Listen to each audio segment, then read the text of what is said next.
दोस्तों नमस्कार। आज का हमारा सवाल बहुत सीधा है दोस्तों। नेपाल में क्यों केपी ओली पूरी तरह असफल साबित हुआ दोस्तों? Why KP Oli is totally failed in Nepal. आज का हमारा जो ये टॉपिक्स है दोस्तों, फर्स्ट में ये टॉपिक्स में दिखाने से पहले दोस्तों मैं आपको एक वीडियो दिखाना चाहता हूँ। मैं इसको कॉन्टेक्स्टलाइज करूंगा बाद में, क्योंकि इस जो जेनजी आंदोलन है इसमें एक्चुअली आरएसएस फैक्टर को बिल्कुल इग्नोर कर दिया गया है साउथ एशिया में, और तो टोटली इसको अमेरिका व सीआईए से टोटली लिंक कराया है। मगर मैं आज आपको एक और इसका नया जो पर्सपेक्टिव दिखाने वाला हूँ दोस्तों। ये आप फर्स्ट में ये वीडियो देखिए। को प्रणाम करता हूं। मैं आप सबों का को प्रणाम करता हूं। यहाँ की वीर वसुंधरा को प्रणाम करता हूं। मुझे जानकारी थी कि विगत कई वर्षों से दुर्गा जी इस देश को फिर से हिंदू राज्य इस देश में स्थापित हो, ये देश हिंदू राज्य बने, इसके लिए पूरे अभियान चला रहे हैं। और मैं भी बहुत गंभीरता से इस अभियान को गति देना चाहता था और अपने हिंदू भाइयों से संवाद करना चाहता था। जैसा कि दुर्गा जी ने कहा, हमारा संबंध दो देशों का नहीं है। हम स्वतंत्र देश जरूर हैं, लेकिन हमारी आत्मा एक ही है। हिंदुत्व की वो धारा है, हिंदुत्व की वो सारी चेतना है, सांस्कृतिक बोध है, यही भारत और नेपाल को सिंचित करती है। तो हमारे भौगोलिक स्थितियां जो भी हो, लेकिन हमारा मैंने दोस्तों आप लोगों को एक ये वीडियो अभी दिखा है दोस्तों। मैं बाद में इसको आपको डिटेल में दिखाने वाला हूँ दोस्तों। मगर मैं जो हमारा जो आज का जो नया टॉपिक है दोस्तों, ठीक है, why KP Oli is totally failed in Nepal. ये आफ्टर जेनजी आंदोलन जो हो रहा है, इसके बारे में आज हम लोग एक्चुअली बात करने वाले हैं दोस्तों, ठीक है। इसमें जो केपी ओली का जो फैक्टर है, ये ओली कभी राष्ट्रवादी नेता कहे कहे गए, कभी आधुनिक नेपाल के रक्षक बताए गए, लेकिन आज उनका राजनीतिक सफर हमें ये सोचने पर मजबूर किया है करता है कि क्या वो सिर्फ नारेबाज थे, ओके, जो केपी ओली थे, या सचमुच उनके नेतृत्व के नेपाल को गहरे संकट में धकेल दिया था। इस बहस में हम सतही आलोचना से आगे आगे बढ़ेंगे, और हम आज 5 बड़े पहलुओं के बारे में बात करने वाले हैं दोस्तों, क्योंकि उनकी असफलता का मूल्यांकन इसी 5 बिंदु से करेंगे तो अच्छा पिक्चर दिखेगा दोस्तों। इसमें एक्सटर्नल फैक्टर का भी बात करेंगे और इंटरनल फैक्टर के बारे में भी बात करेंगे। उन 5 फैक्टर है भू राजनीतिक कंडीशन, एक्चुअली जो जियोपॉलिटिकल कंडीशन जो है दोस्तों, ठीक है, जो जियोपॉलिटिकल कंडीशन, जो अमेरिकन फैक्टर या इंडियन फैक्टर, क्या फैक्टर ज़्यादा हावी हो गया था, एक्सटर्नल फैक्टर के बारे में भी हम लोग बात करने वाले हैं दोस्तों। वैसे हम लोग वैसे करप्शन जो है उनका, करप्शन और फेवरिज्म नेपोटिज्म, इसके बारे में दूसरा पॉइंट ये रहेगा। तीसरा पॉइंट हमारा रहेगा सामाजिक आर्थिक असमानता है, जो इकोनॉमिक और सोशल जो इनइक्वलिटीज है, और जो social democracy and economic justice को जो इन्होंने कर दिया, और इसी के अंदर जो पॉलिटिकल डेमोक्रेसी भी वो धक्का लगा। इसको हम डॉक्टर अंबेडकर का जो 1950 26 जनवरी का जो उनका लास्ट भाषण था, संविधान सभा का भाषण, उसकी नज़रिए से भी इनको देखने का कोशिश करेंगे। और एक संवैधानिक मर्यादा का संकट, जो constitutional morality bye growth, doctor Ambedkar volumes, okay, volume 13 का, उसका भी हम लोग बात करने वाले हैं। और तीसरा फैक्टर बहुत महत्वपूर्ण फैक्टर जो आरएसएस फैक्टर है दोस्तों, ठीक है, अक्सर ये फैक्टर का इग्नोर किया गया है नेपाल के जो जेनजी आंदोलन में। जो आरएसएस फैक्टर इन में जो ये केपी जी का एक जो ब्राह्मणवाद प्रति का उनका समर्पण और आरएसएस का उनके प्रति का धोखा और उनका सामाजिक न्याय विरोधी जो चरित्र था, इन्हीं के बीचों से हम लोग इनका ओपन हार्ट सर्जरी करने वाले हैं दोस्तों। ये बहस सिर्फ ओली पर नहीं है दोस्तों, ये बहस नेपाल के लोकतंत्र, हमारे जो नेपाल के संविधान और जो संविधान के नेपाल के संविधान के भविष्य पर भी एक ये नया प्रोस्पेक्टिव देगा दोस्तों, इसके आधारित होगा। और हम लोग ये संविधान के जो मर्यादा था, संवैधानिक जो जो चीज़ था, उन लोगों ने कॉन्स्टिट्यूशनल मोरालिटी के अंदर कैसे उसको क्रॉस करने की कोशिश किया, इस सब के बारे में हम लोग बात करने वाले हैं आज दोस्तों। आइए शुरुआत करते हैं एक क्रिटिकल डिबेट। फर्स्ट हम लोग बात करने वाले हैं राजनीतिक असफलता है, ठीक है। जो राजनीतिक असफलता है मतलब वो जो जियोपॉलिटिकल, उनका जो जियोपॉलिटिकल असफलता है जो है दोस्तों, उसके बारे में हम लोग बात करने अक्सर। ये इसमें एक्चुअली क्या है कि जब ओली ने एक चीज़ किया दोस्तों, आपको पता भी होगा शायद, ठीक है। उन्होंने एक काला पानी लिपुलेख का जो ये यहाँ देखिए ये वाला नक्शा इन्होंने पारित कर दिया था आज से 1 डेढ़ साल पहले। जो यहाँ चुनाव हुआ था उससे पहले पॉलिटिकल जो इनका क्या था कि जो वोट बैंक के लिए या इन लोगों ने जबरदस्ती रूप से ये काला पानी का जो लिपुलेख का इनका जो जैसे इंडिया से कूटनीतिक पहल के बगैर, अगर कूटनीतिक पहल करना चाहिए था उसके बाद और इसको कन्विंस करके तब इन लोगों ने पब्लिश करता तो शायद अच्छा चीज़ होता। मगर क्या होगा कि नेपाल के तरफ से एक, क्योंकि अल्टरनेशनल्स बनने के चक्कर में कूटनीतिक से ज़्यादा राजनीतिक इसका रंग दे के केपी ओली जी ने उसको पब्लिश कर दिया था केपी ओली ने। तो उसकी वजह से उसने उनका चुनाव में फ़ायदा भी हुआ था। मगर जो ये किया था तो उसके बाद में क्या हुआ कि ओली को अक्सर भारत के खिलाफ बड़े उसके बाद खड़े होने वाला राष्ट्रवादी नेता का छवि वहाँ से शुरू किया, ठीक है। वहाँ से और पहले पहले भी जब संविधान जब जारी किया था नेपाल का संविधान, तब जब नेपाल का संविधान जारी करने के समय में इंडिया ये नहीं चाहता था। तो इंडिया ये संविधान जारी होना जारी के उसके विरुद्ध में थे दोस्तों, ठीक है। तो उसके विरुद्ध में होने के कारण से क्या होता कि जयशंकर यहाँ आए थे और वो इसके उनको वार्निंग भी दिया था, ठीक है। जयशंकर जी ने इसको यहाँ आके इनको बकायदा वार्निंग दिया था, ठीक है। तो जो जब संविधान जब यहाँ लागू किया, संविधान के खिलाफ था इंडिया, तो इसी वजह से वहाँ नाकाबंदी भी इन्होंने लगा दिया, इंडिया ने नाकाबंदी लगा दिया था।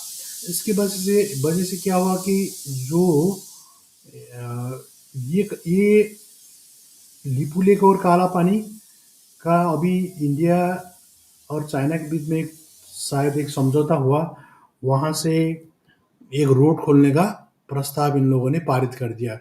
मेरे ख्याल से ये जो अडानी के चक्कर में, जो अडानी है मोदी का दोस्त, वो अडानी को खुश करने के चक्कर में वहाँ से इंडिया से, क्योंकि उनको तो चाहिए इंडिया से नेपाल के लिए बिजनेस करने के लिए वहाँ से लोग अपने दोस्त के लिए एक रास्ता खोल रहे हैं। तो उसी चक्कर में ये लिपुलेख से एक रास्ता खुल रहा है दोस्तों। तो इसकी वजह से वहाँ रास्ता खुल गया। तो नेपाल में क्या हुआ कि इसका तगड़े तरीके से विरोध हुआ, क्योंकि नेपाल ये वाला लिपुलेख का जो भाग है नेपाल खुद को अपना मानता है। और नेपाल का कहना है कि जो चाइना और इंडिया के बीच में जो ये रोड का कनेक्शन का जो ट्रीटी हुआ है, ये जो ट्रीटी होने से नेपाल इसको एक स्टेक होल्डर मानता है। हमको क्यों नहीं पूछा, इसलिए नेपाल नाराज है। और केपी ओली जी ने जब चाइना का जो समिट हुआ था उसमें अब बोला जाता है कि वो जो समिट में केपी ओली ने इसका तगड़े तरीके से इसको उठा दिया था वहाँ, ठीक है। जो अपना नाराज नोट ऑफ डिसेंट यहाँ स्पष्ट रूप में लिख रहा है, देखिए, भारत चीन का लिपुलेख का जो व्यापार करने वाला सहमति आपत्तिजनक है, जो महाकालीपुर का भूमि नेपाल का है। ये केपी ओली ने शी जिनपिंग के सामने ये चीज रख दिया था। तो इसकी वजह से क्या है कि जो केपी ये स्टैंड की वजह से मोदी सरकार इनका विरोधी था, और मोदी सरकार को लगा कि ये चाइना के खेमा में जा रहा है। इसीलिए इन लोगों को क्या हुआ कि जो केपी ओली को वो बर्दाश्त कर नहीं पाए। इसीलिए दोस्तों ये छवि बना दी, और ये छवि और चमकता गया, क्योंकि भारत के खिलाफ खड़े होने वाला राष्ट्रवादी नेता के हिसाब से ये नेपाल में तो थे, मगर वो इंडिया का ये हजम नहीं हुआ दोस्तों। लेकिन सवाल क्या हुआ था कि क्या उन्होंने नेपाल की संप्रभुता की सुरक्षित किया या और कमजोर किया। मैं क्यों ऐसा बता रहा हूँ कि केपी ओली को ठीक है, इनको अगर ये इनका इनको ये चीज़ कोई केपी ओली अगर इन विरोधी करना था तो कूटनीतिक हिसाब से विरोध करना चाहिए था, मगर इन्होंने पॉलिटिकली स्टंटबाजी करने के लिए, और जैसे वहाँ ये उठा था या नहीं उठा था केपी ओली जी ने उस शी जिनपिंग को ये बात रखा था नहीं रखा था ये मालूम नहीं, मगर नेपाल का मीडिया में पूरा पूरा क्या हो गया कि केपी ओली पूरा चाइना के सामने अपना नोट ऑफ डिसीजन रख दिया, और इन्होंने राष्ट्रवादी खे होने का चक्कर में इसको मीडियाबाजी बहुत कर दिया। तो इंडिया का मीडिया को तो आप जानते हो, वो तो बात का पतंगड़ बनाने में और माहिर है। तो उसको और वो बात का बड़ा बनाते गया।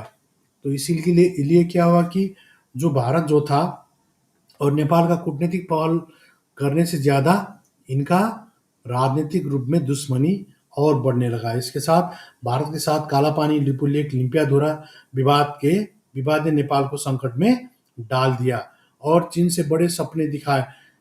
ये वाला हो गया। और दूसरा चीज़ हुआ कि जैसे चीन ये ये एक का कारण ये हुआ।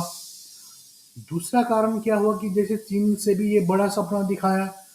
चीन का जमीनी स्तर पर कोई ठोस आर्थिक उपलब्धि नहीं हुआ। मतलब कहने का मतलब जब इनका क्या हुआ था कि जो इंडिया ने जो यहाँ ब्लॉकेट लगाया था, नाकाबंदी किया था, तो केपी ओली सरकार चाइना के नज़दीक चला गया था।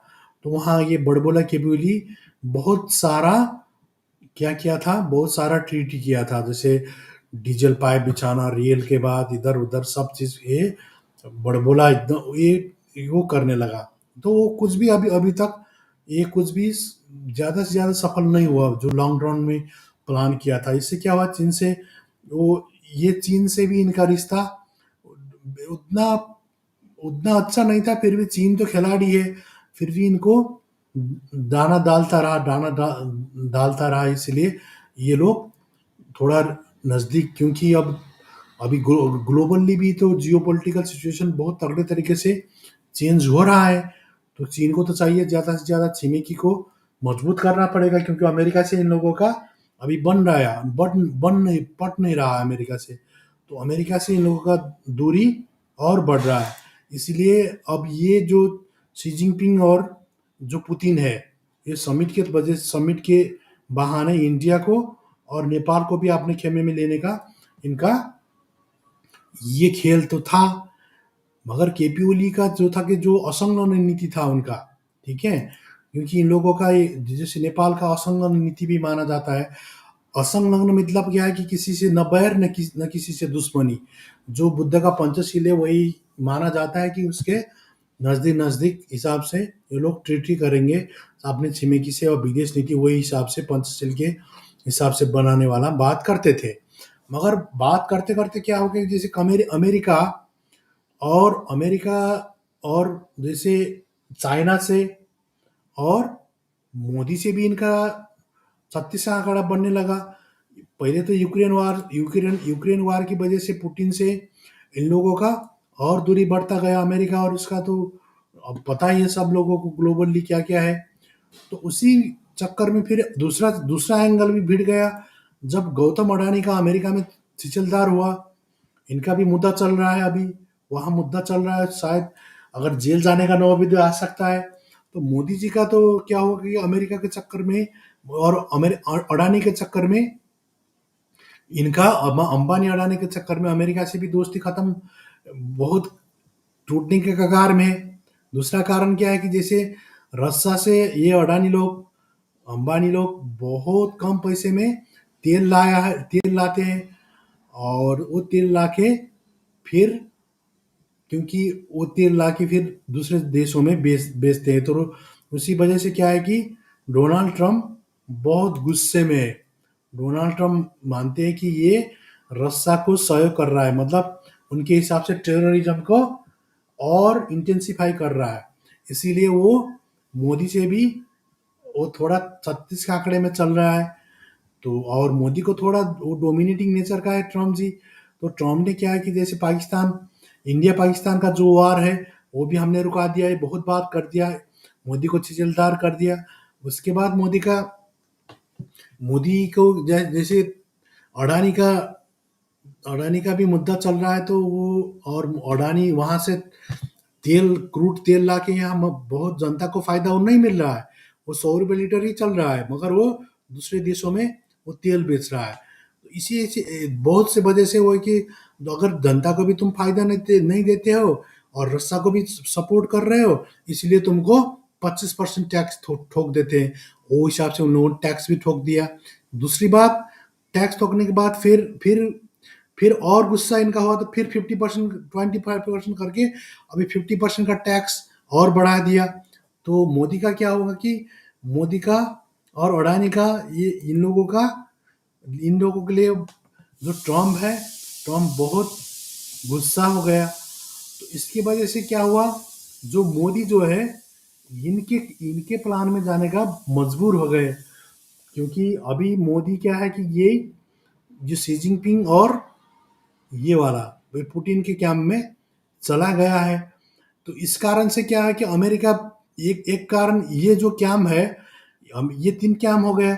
फिर जो केपी ओली जो समिट में है, जो ये सब समिट में केपी ओली भी अपना जो असंगठन नीति छोड़ के वो चाइना का और पुतिन का बहुत तरीके से गुणगान करने लगा। तो इसकी वजह से अमेरिका भी इन लोगों से गुस्सा हो गया।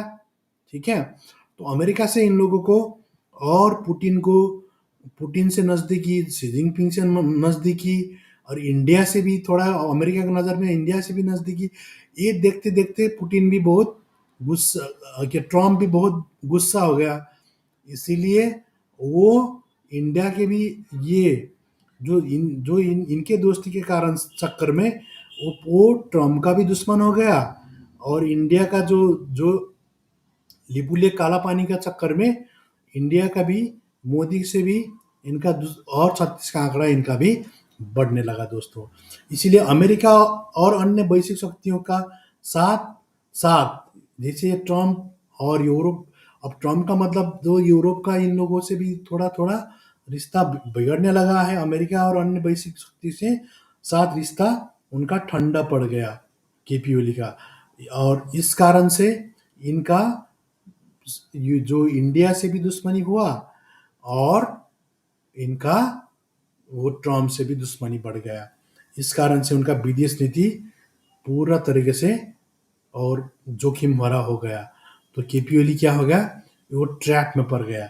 इस कारण से ओली के विदेश नीति, राष्ट्रवाद बनने, अल्ट्रा राष्ट्रवाद बनने के चक्कर में सिर्फ सत्ता बचाने के काबिल भी नहीं रहा। इसीलिए दोस्तों, मैं आप लोगों से एक क्वेश्चन करना चाहता हूँ, क्या ये पूरी विदेश नीति राष्ट्रवादी थी या सिर्फ सत्ता बचाने की रणनीति थी? और इस राष्ट्रवाद ने नेपाल को और अकेला कर दिया, और क्या कर दिया? और ये आप लोग इनका जियोपॉलिटिकल कारण से इनका सत्ता जाने का कारण मानते हो कि नहीं मानते हो दोस्तों? ये आप लोगों को मैं, ये क्वेश्चन आप लोगों के साथ मैं छोड़ देना चाहता हूँ दोस्तों। 1 नंबर पॉइंट हम लोग देख सकते हैं, इनका जो जियोपॉलिटिकल नीति जो था, ये, मैं आप सबों का हाँ, को प्रणाम करता हूं। इनका जियोपॉलिटिकल जो नीति था वो बुरी तरीके से इनका फेल खा गया दोस्तों। ये कारण, एक कारण ये था दोस्तों। ठीक है, और भ्रष्टाचार और भाई भतीजावाद, इसके बारे में मैं आपको, और दूसरा कारण मैं आपको बात करना चाहता हूँ। जो केपी ओली जो है, इनका भ्रष्टाचार का जो नीति जो था, इससे क्या फर्क पड़ा और इसका कॉन्सिक्वेंसेस क्या क्या हुआ दोस्तों? क्योंकि जो जेनजी आंदोलन था, ये जेनजी आंदोलन का एक्चुअली इनका जो ये आप देख सकते, जो जेनजी रिवॉल्यूशन था, इसका मेन कॉज था कि वही करप्शन, ठीक है, नेपोटिज्म, फेवरिज्म, ठीक है, और महंगाई, भ्रष्टाचार, और इनका जो टैक्सेशन सिस्टम, बहुत चीज से लोग नाराज थे। उसी कारण से हम लोग सेकेंड पॉइंट हम क्लियर कर रहे हैं, क्योंकि जेनजी रिवॉल्यूशन का भी एक one of the major cause corruption या भ्रष्टाचार ही माना जाते थे। इसमें केपीओली का क्या एग्रेवेटिंग फैक्टर क्या क्या हुआ, इसके बारे में हम लोग बात करने वाले। जो केपीओली था, जनता की उम्मीद की थी ये ओली की सरकार साफ सुथरी होगी, क्योंकि जनता का जो मानना था कि उनका केपीओली का सरकार क्या होगा, साफ एकदम, और वो भ्रष्टाचार से मुक्त होगा। इसी कारण से उनका क्या हुआ था, उनको चुनाव में वो लोगों ने जिताया था। मगर हुआ क्या कि केपीओली सरकार जैसे इसका उल्टा कर रहा था। जो केपी ओली सरकार, जो जो भ्रष्टाचार के खिलाफ लड़ने वाला, वो इमेज तो करा रहे।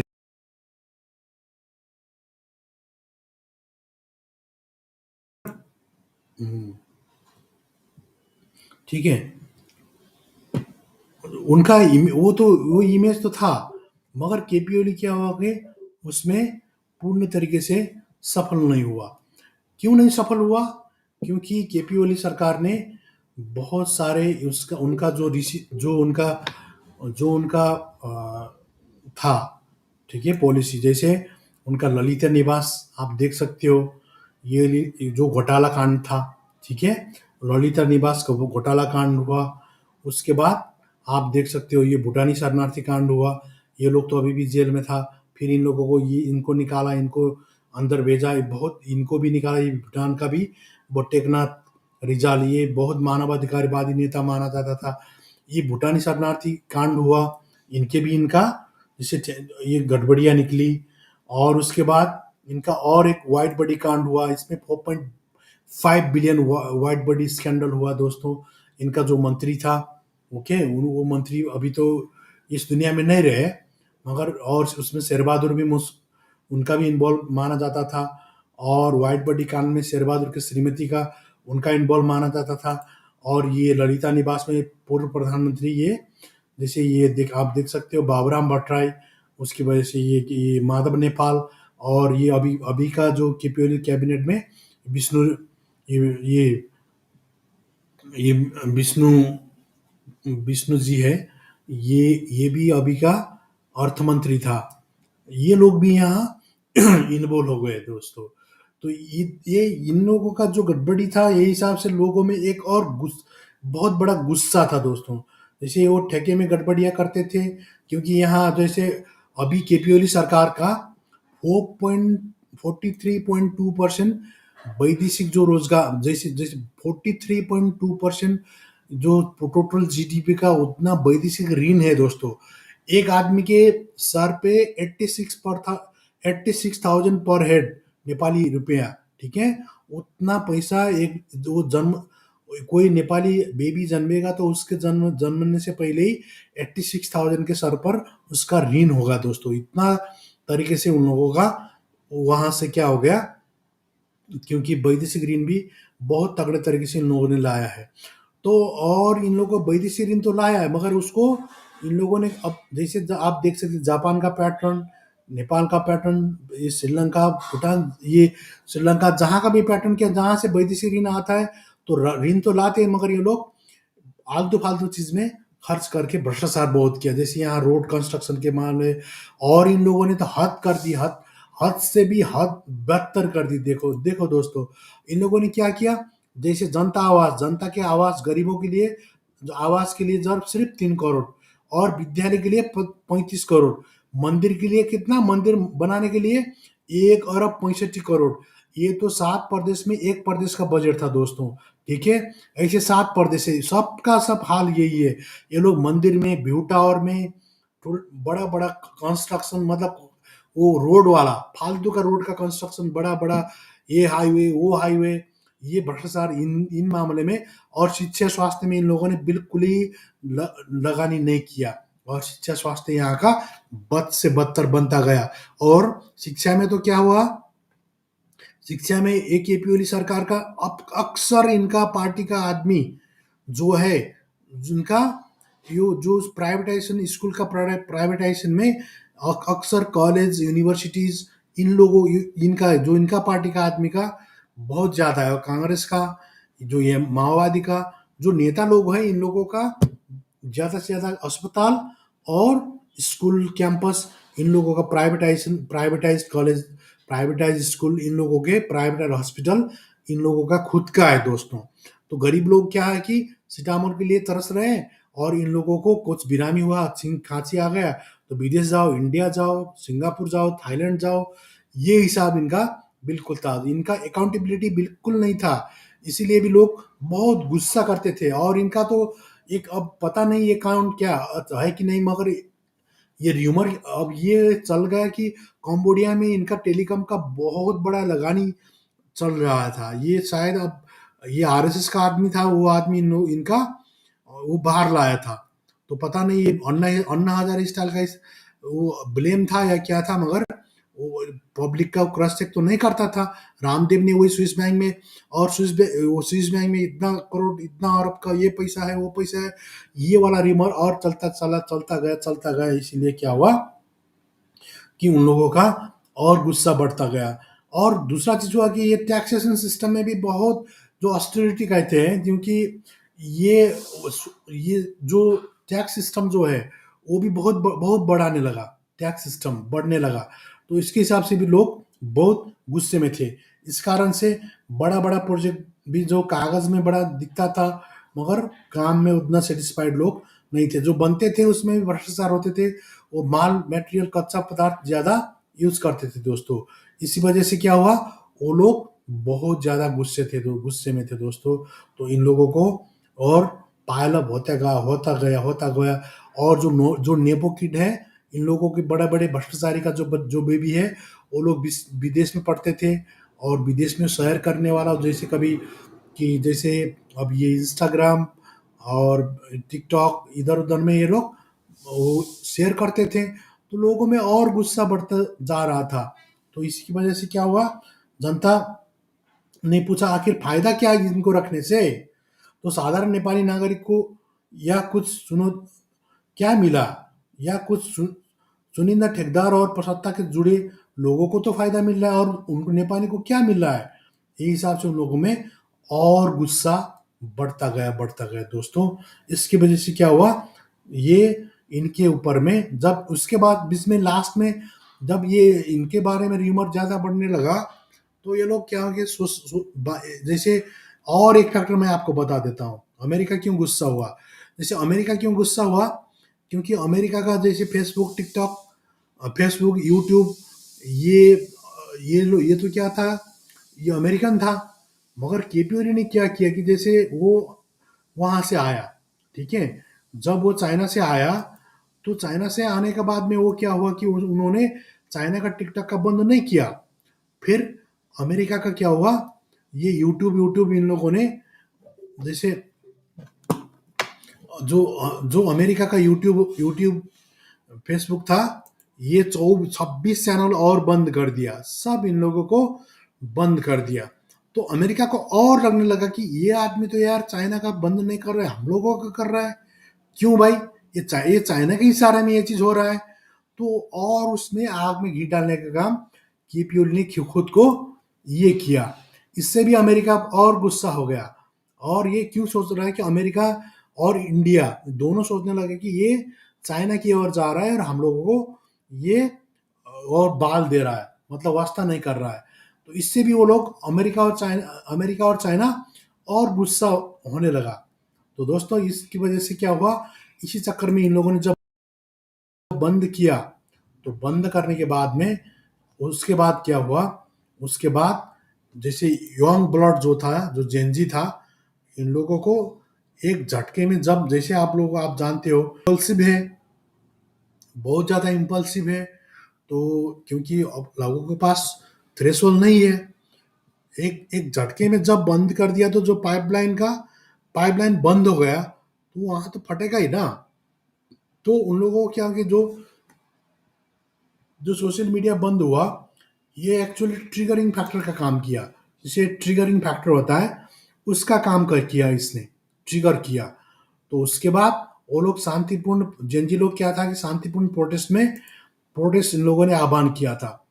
और सबसे मजे की बात तो क्या हुआ कि जब जेनजी लोगों ने ये आंदोलन करने के लिए इन लोगों ने, जैसे जेनजी लोगों ने आंदोलन करने के लिए जब घोषणा किया, तो उसमें केपी ओली ने और इसमें आग में घी डालने के लिए क्या किया, एक और वीडियो मैं आपको दिखाता हूँ। जेनजी पुस्तालाई पिर पर्यो अरे, राम्रो लागेन अरे। जेनजी पुस्ता भन्ने चाहिँ नि कुनै ठगी खाने भाँडो, भन्ने चाहिँ नि कुनै ठगी खाने भाँडो। जेनजी और क्या बोल रहा है, जेनजी पुस्ता का और ललकार रहा है, बोल रहा है कि जेनजी पुस्ता का उनका दिल दुख गया है। और उन लोगों को ऐसे एकदम खिस्सी कर रहा है, एकदम उन लोगों को एकदम हैरास करके पुस्तालाई बोल रहा है। पिर पर्यो अरे, राम्रो हाँ, उनको अच्छा नहीं लगा रे, उन लोगों को बहुत, हाँ, हर्ट किया रे। और कौन है वो लोग, क्या सोचते हैं वो लोग, थोड़ी वो लोग ऐसे तरीके से उन लोगों ने उसके, और जब उन लोगों ने आंदोलन का घोषणा किया तो और ये बोलने लगा, तो जेनजी लोग और फायर हो गए। लागेन अरे। जेनजी पुस्ता भन्ने चाहिँ नि कुनै ठगी खाने भाँडो, भन्ने चाहिँ नि कुनै ठगी खाने भाँडो। जेनजी पूरा जेनजी पुस्ता को पूरा ललका रहा था, बोला था कि क्या जेनजी पुस्ता बन कहने वाला, क्या वो ठग का जो, क्या वो ठगी करके खाने वाला कोई पट है क्या, वो चीज है क्या, वस्तु है क्या। जेनजी को वो हिसाब से वो पूरा ह्यूमिलेट करके बोलने लगा। तो और जेनजी पुस्ता और गुस्सा हो गए दोस्तों। इस कारण से सेकंड फैक्टर क्या था कि जो उसका सेकंड फैक्टर में उनका क्या था, जैसे उनका जो भ्रष्टाचार का नीति था, ठीक है, जो जो उनका भ्रष्टाचार का नीति, और उसके बाद उसमें करप्शन को कंट्रोल करने के बगैर वो और लोगों को और मजाक बनाने लगा। इसकी वजह से लोग और ज़्यादा गुस्सा होने लगा दोस्तों। ये मेरा दूसरा कारण में मेरे को लगता है दोस्तों। और आपको क्या लगता है? दर्शक के सामने मेरा सवाल है कि क्या ओली का कार्यकाल भ्रष्टाचार को खत्म करने की बजाय और गहरा करने वाला साबित हुआ, और क्या हुआ दोस्तों? ये मैं आपके ऊपर एक क्वेश्चन छोड़ना चाहता हूँ। और मेरा तीसरा कारण जो दोस्तों, ये जो कारण है, इस कारण का तीसरा कारण मैं मानता हूँ दोस्तों, इसमें ये जैसे इकोनॉमिक और सोशल कारण को मैं तीसरा कारण मानता हूँ दोस्तों, ठीक है। ये तीसरा कारण जैसे आप लोग देख सकते हैं, ये क्यों मैं ऐसा बोल रहा हूँ, ठीक है।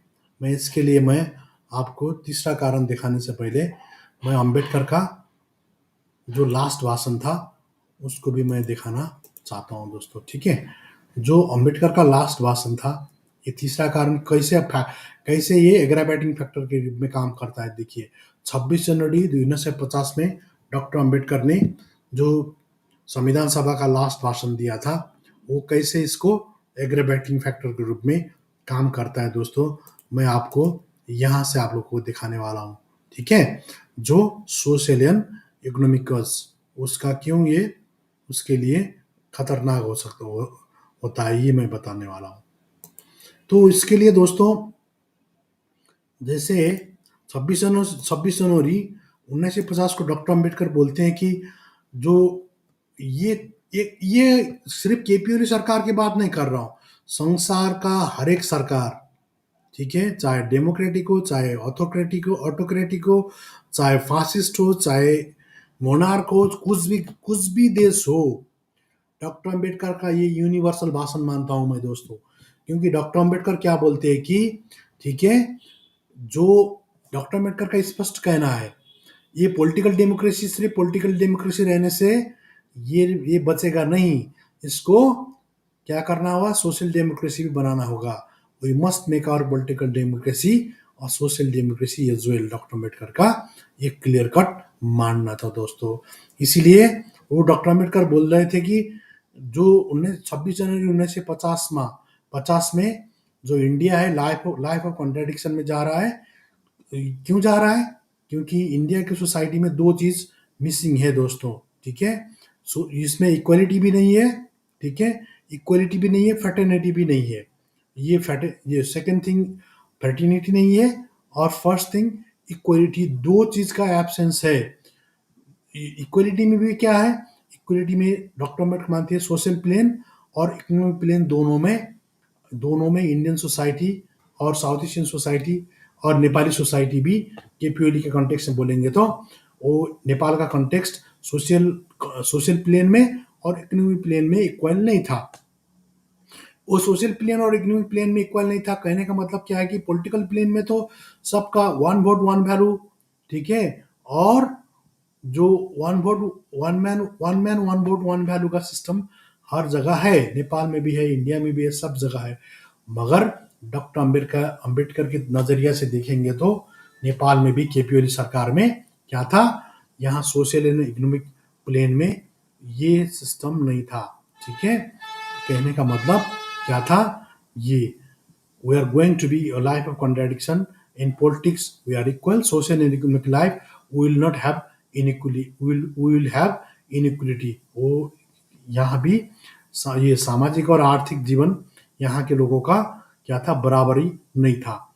इसलिए पॉलिटिक्स में one man one vote one value का सिस्टम है, मगर सोशल एंड इकोनॉमिक स्ट्रक्चर में ये यहाँ का जो समाज है कंटिन्यूटी डिनाई कर रहा है। यहाँ one man one value system बिल्कुल नहीं है दोस्तों।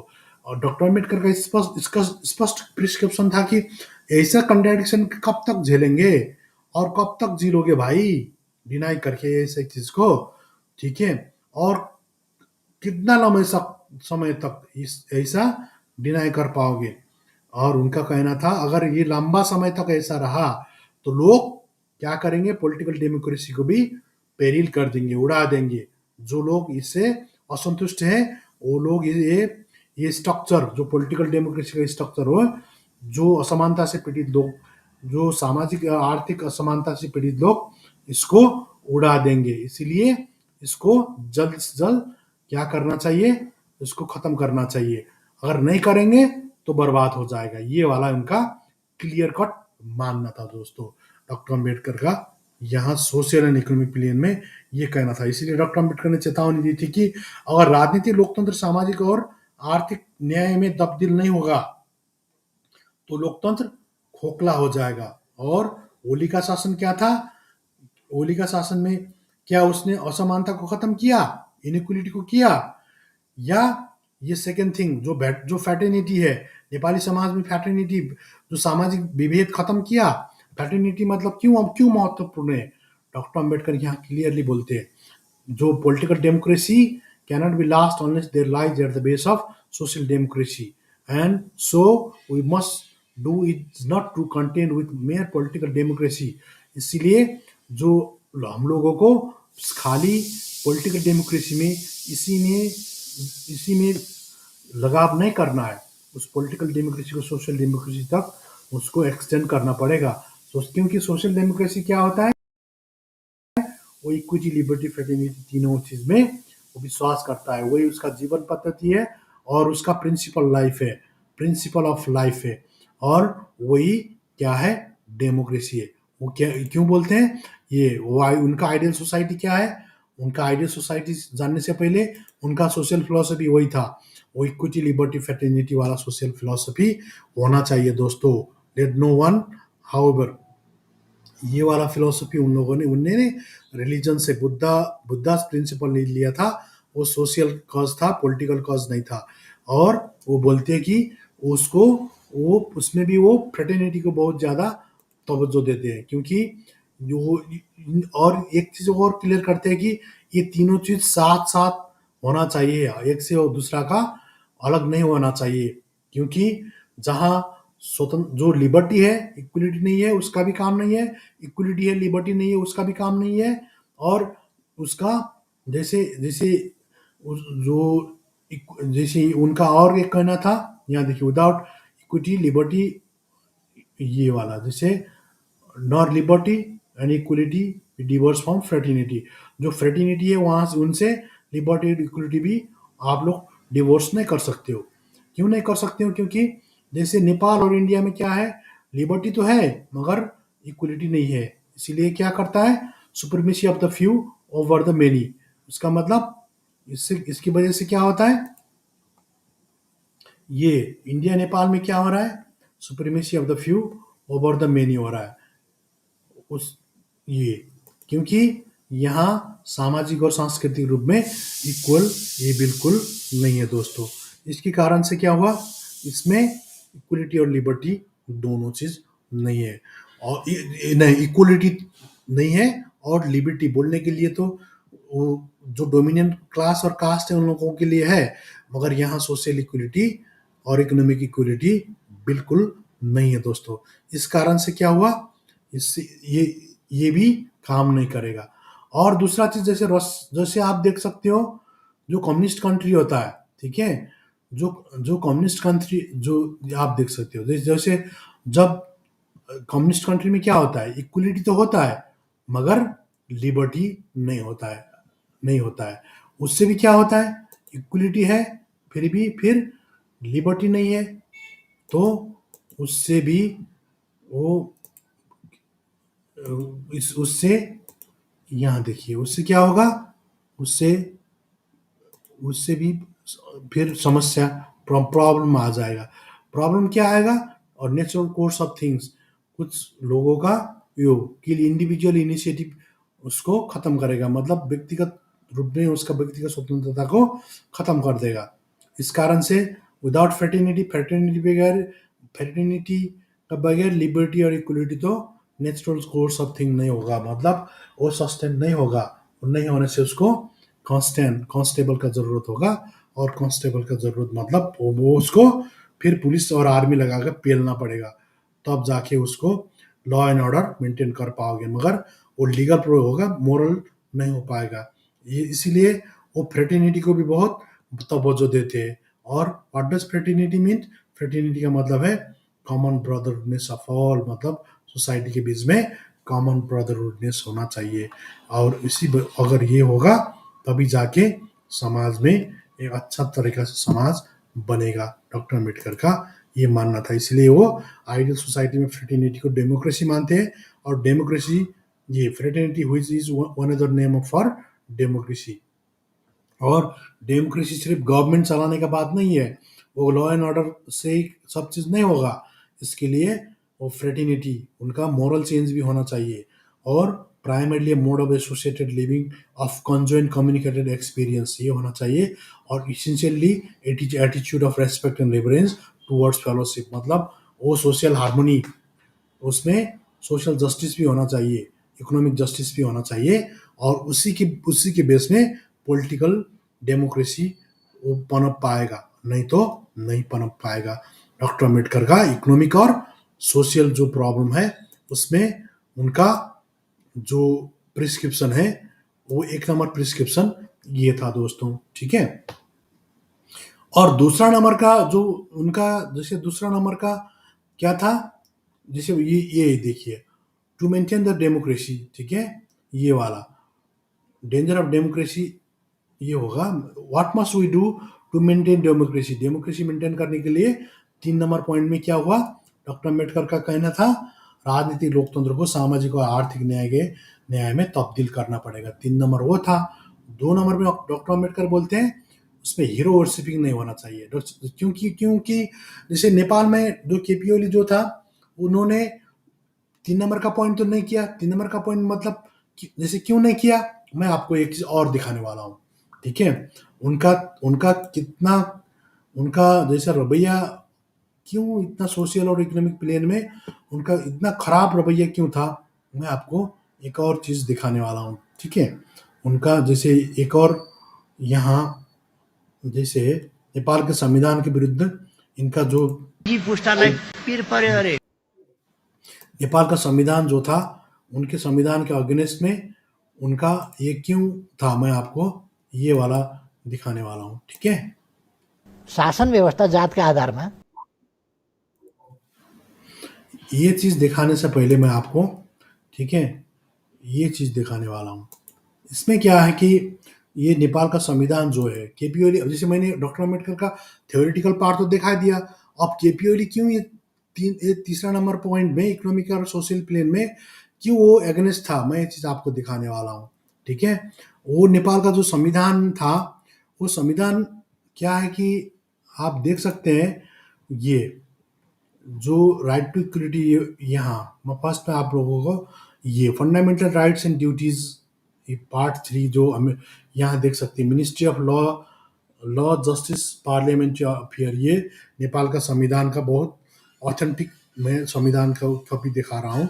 इसका 18 नंबर में क्या है, इसका राइट टू इक्वलिटी का बात करता है और इक्वलिटी बिफोर लॉ का भी बात करता है और इक्वल प्रोटेक्शन ऑफ लॉ का बात करता है। इसमें एवरीथिंग, मैं just for example I am taking just like ये जो दलित के बारे में, कास्ट के बारे में दिखा रहा हूँ, caste, religion, okay okay, origin and ये सब, ये जेंडर, सब चीज़ का इसमें ये डिस्क्रिमिनेशन ये नहीं होने का बात करता है। ठीक है, और इसमें एक और स्पेशल चीज़ क्या है कि सोशली और कल्चरली बैकवर्ड जैसे वुमन, दलित, इन लोगों को क्या होना चाहिए, इन लोगों का ये सेफ गार्ड, मतलब सेफ गार्ड मतलब क्या, इन लोगों का जो मेन स्ट्रीम में लाने के लिए रिजर्वेशन का बात करता है। क्या करता है, यहाँ देखिए, राइट्स ऑफ दलित, इसमें प्रिंसिपल ऑफ प्रोपोर्शनेट इंक्लूजन, इसकी जो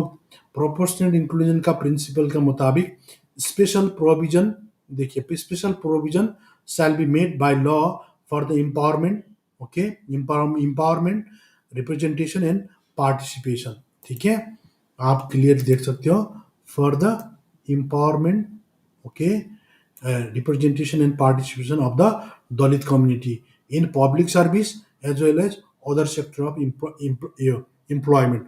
ये क्लियरली राइट ऑफ दलित्स। और एजुकेशन में क्या है, education with scholarship from primary to higher education, ये नेपाल का फंडामेंटल राइट्स के रूप में नेपाल का संविधान दलित लोगों को गारंटी करता है। और दलित स्टूडेंट्स के special provision shall be made by the law for Dalits in technical and vocational education. मैं क्यों ऐसा दिखा रहा हूँ, देखिए यहाँ मैं दिखा रहा हूँ, यहाँ देखिए, ये कास्ट का बारे में और मैं दलित के बारे में, ये आर्टिकल ये वाला, ठीक है, 40 को बात कर रहा हूँ। ठीक है, अब देखिए, अब ये आदमी दलित के रिजर्वेशन के बारे में कितना घटिया तरीके से बात करता है। अब आप इनका ये वीडियो देख सकते हो। शासन व्यवस्था जातका आधारमा, विद्यार्थी जातका आधारमा पढ्न पाउने, डाक्टर जातका आधारमा हुने, इन्जिनियर जातका आधारमा हुने, धन्न के भने पौडी खेल्दाखेरि हामीले जातका आधारमा पानीमा हालेका छैनौँ, नत्र कति मान्छे चाहिँ नि सिद्धिसक्थ्यो, किन जातको आधारमा त पानीले त मान्दैन नि। यस्तो खालको हामीले चाहिँ नि गर्दै आयौँ। यो पढाइमा हामी मेडिसिन पढाउँछौँ, तर हामी 82% ल्याएको जात भएन, त्यसकारण पाउँदैन। 52% ल्याएको आरक्षण भनेर पाउँछ। कि मेडिसिनको अध्ययन जो तपाईँ हाम्रो अपरेसन गर्छ, उपचार गर्छ, औषधि दिन्छ, 52 र 82 एउटै हो ट्यालेन्ट चाहिँ, कि त परीक्षा सिस्टम हटाइदिउँ। यस्ता कुराहरू त हामीले गरेका छौँ, यी आयातित कुराहरू छन्। हाम्रो देश यो एउटा बहुसङ्ख्यक जात, अरू ससाना अल्पसङ्ख्यक जात होइन, अल्पसङ्ख्यकहरूको मिश्रित आबादीको देश हो यो। यहाँ त हामी अल्पसङ्ख्यकहरू मिलेर बस्ने हो। यसमा एउटा जातीय विद्वेष रोप्न खोजियो, जसलाई आधारभूत रूपमा नेपाली जनताले अस्वीकार गरेका छ। यो खुसीको कुरा। इस वीडियो में वो क्लियरली बात करते हैं कि जो आरक्षण जो है, जो जात के आधार में जो मेडिसिन जैसे उसमें कोई 80 नंबर ला रहा है, कोई 42 नंबर ला रहा है, तो क्या 80 नंबर को छोड़ के 42 नंबर क्यों पा रहा है? धन वो काश हम लोग जो पानी में पौड़ने के लिए हम लोग रिजर्वेशन नहीं कर रहे, क्योंकि पानी रिजर्वेशन को नहीं चिंता है। ये वाला इनका घटिया वाला दिमाग, ये कास्ट प्रिविलेज, जो कास्ट प्रिजुडिस जो है, इनका इतना बायसनेस है कि कास्ट कॉन्शियसनेस के कारण से इनका बायसनेस इतना है। जो दोनों ब्राह्मण है, ये एक आदमी भी दोनों ब्राह्मण है, जो पत्रकार भी ब्राह्मण है, ये केपी ओली तो कुमाई ब्राह्मण है। कुमाई ब्राह्मण नेपाल में एक्चुअली और खतरनाक माना जाता है। ये बहुत, जैसे इंडिया में जैसे चित्तपावन ब्राह्मण है, उसको महाराष्ट्र के चित्तपावन ब्राह्मण को घटिया माने जाते हैं, तो घटानी घटिया प्राणी वैसे ये एक एकदम ये स्पेशल काइंड के एकदम हेट्रेड टाइप का ब्राह्मण माना जाता है। ये इनका दिमाग में ये टाइप का चीज है। ये स्पष्ट बोलता है शासन व्यवस्था जातका आधारमा, विद्यार्थी जातका आधारमा पढ्न, ये बोल रहा है शासन व्यवस्था जात के आधार में और विद्यार्थी भी जात के आधार में। ऐसा कभी ऐसा थोड़ा होता है।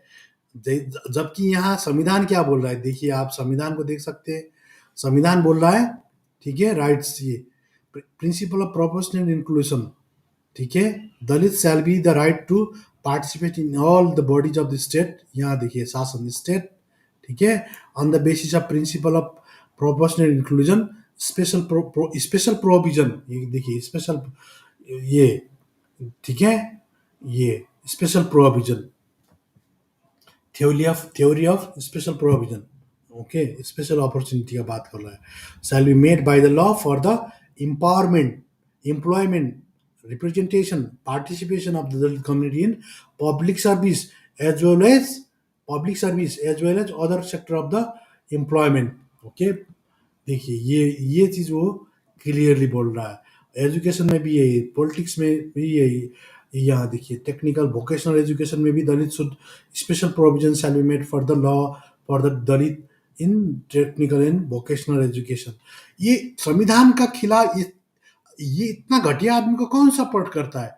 जब लास्ट में जब जनजी आंदोलन हुआ तो कोई इसके सपोर्ट में कोई एक आदमी भी नहीं उतरा, क्योंकि इसके ये चीज से बहुत, इसके ये हिसाब से क्या हुआ, दलित मधेसी दलित जो आदिवासी कोई भी इनके पक्ष में नहीं था।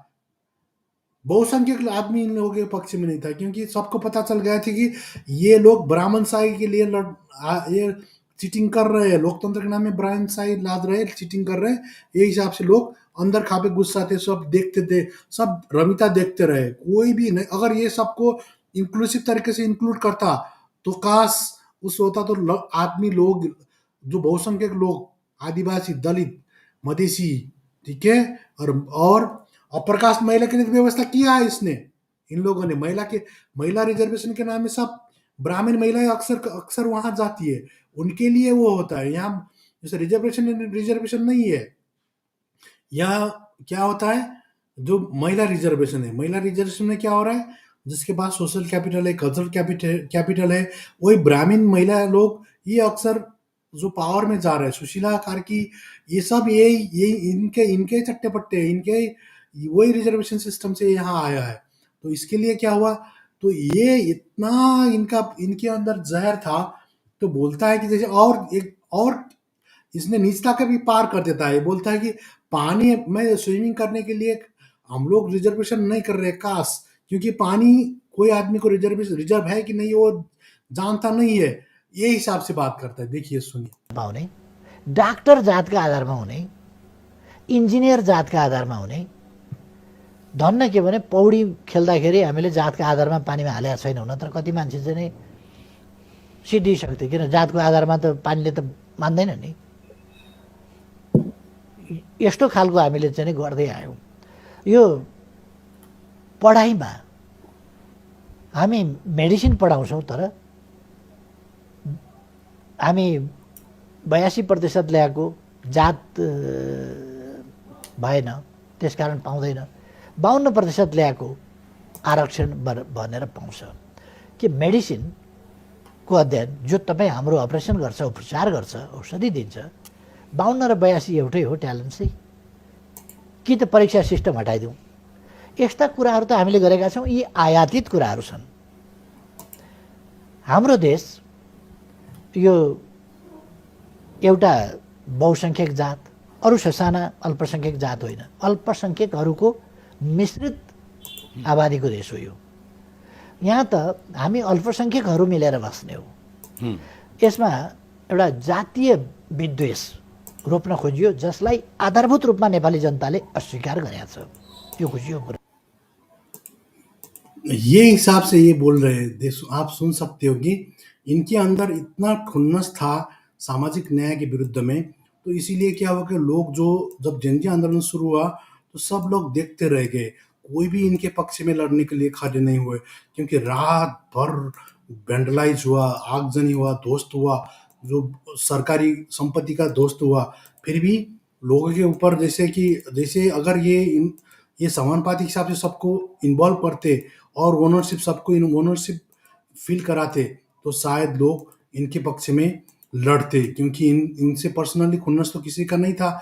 फिर भी क्या हुआ कि लोगों को इनके अंदर इतना एरोगेंस था, इतना गुस्सा था कि लोगों के अंदर इनके अब भ्रष्टाचारी तो थे, सामाजिक न्याय विरोधी भी थे, और एक्सटर्नल फैक्टर जियो पॉलिटिकल सिचुएशन भी इन लोगों को हरास नहीं आ रहा था।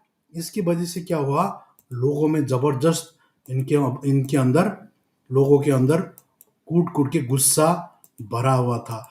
इसीलिए इनको कोई आदमी इनको बिल्कुल सपोर्ट नहीं किया दोस्तों, और ये देखते देखते वो बिखरने लगा, और इनका जैसे कोई भी इनका प्रचंड का और जो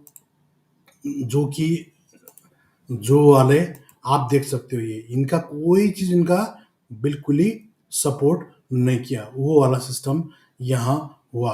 अब मैं दूसरा कारण बताने जा रहा हूँ दोस्तों, इनके पार्टी के अंदर भी बहुत जबरदस्त तरीके से भक्ति सिस्टम था। तो देखिए यहाँ ये लिख रहा है केपी ओली जिंदाबाद, जनेऊ लगा रहा है, ब्राह्मण होगा शायद, ठीक है, और ये पूरा ये लोगों को केपी बा बोलते थे इनके पार्टी के लोग, क्योंकि ये भक्ति करते थे तो क्वेश्चन नहीं कर पाते थे।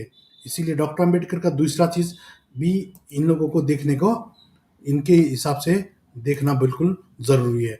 जैसे डॉक्टर अम्बेडकर दूसरे में भी क्या बोलते हैं कि ये मेंटेनेंस ऑफ डेमोक्रेसी में to lay their not to lay their liberties at the feet of even a great man और to trust him with powers which enables him to subvert their institution. मतलब क्या है कि कोई भी लोगों को अपना स्वतंत्रता किसी बड़े आदमी के पाव में रखना नहीं चाहिए, क्योंकि वो करने से उसको तानाशाही बना देता है।